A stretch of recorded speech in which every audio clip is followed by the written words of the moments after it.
18 जनवरी 1912। आज बहुत कुछ लिखने को है। आज सुबह बहुत जल्दी उठा, प्रार्थना की, तब भी दिन चढ़ने में लगभग 1 घंटा बाकी था। मैं कुछ देर लेट गया और सूर्योदय देखने के लिए समय पर उठ गया।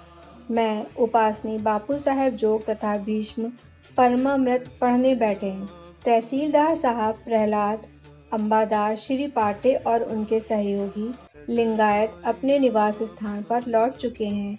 श्री पाटे और लिंगायत को जाने की अनुमति चलने के एक दिन पूर्व मिली। हमने साईं महाराज के मस्जिद से बाहर जाते हुए और फिर वापस आते हुए दर्शन किए। उन्होंने मेरे साथ बहुत अच्छा बर्ताव किया और जब मैं वहाँ सेवा कर रहा था तब उन्होंने मुझे 2 या 3 कहानियाँ सुनाई।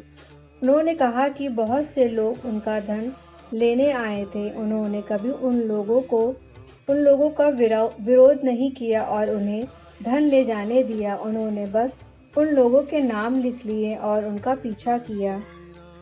फिर जब वे लोग भोजन करने बैठे तब मैंने यानी साईं महाराज ने उन्हें मार डाला।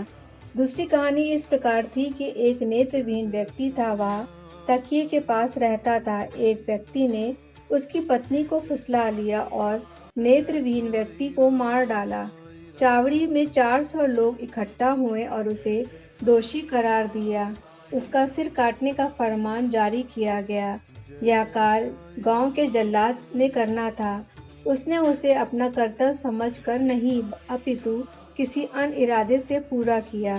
अगले जन्म में वह हत्यारा जल्लाद के घर बेटा बनकर पैदा हुआ। इसके बाद साईं महाराज एक अन्य कहानी सुनाने लगे। तभी वहाँ एक फकीर आया और उसने साईं महाराज के चरण स्पर्श किए।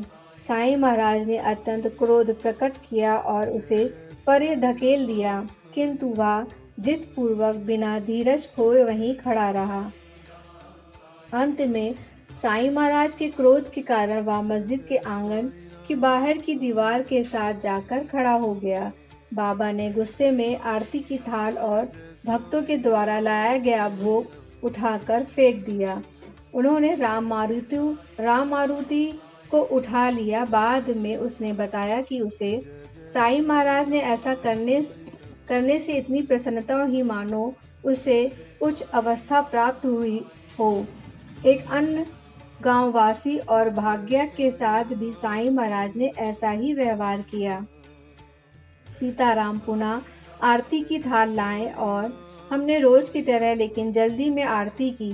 मलसापति के पुत्र मार्तंड ने समय की सूझ दिखाते हुए समझाया कि आरती को सही तरीके से ही पूरा किया जाना चाहिए।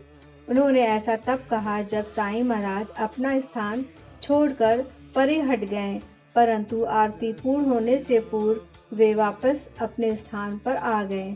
सब कुछ भली प्रकार से संपन्न हुआ, सिवाय इसके कि उदी का वितरण व्यक्तिगत रूप से नहीं अपितु सामूहिक रूप से हुआ।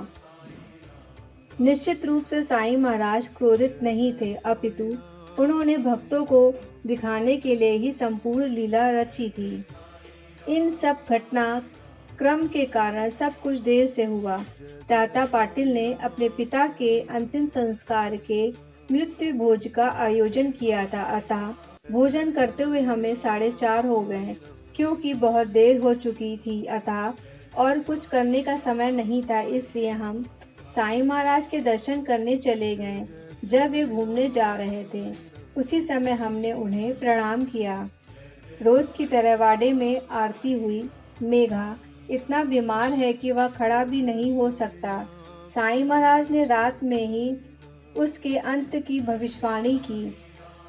इसके पश्चात हम चावड़ी समारोह में सम्मिलित हुए। मैंने हमेशा की तरह छत्र उठाया। सब कुछ आराम से संपन्न हुआ।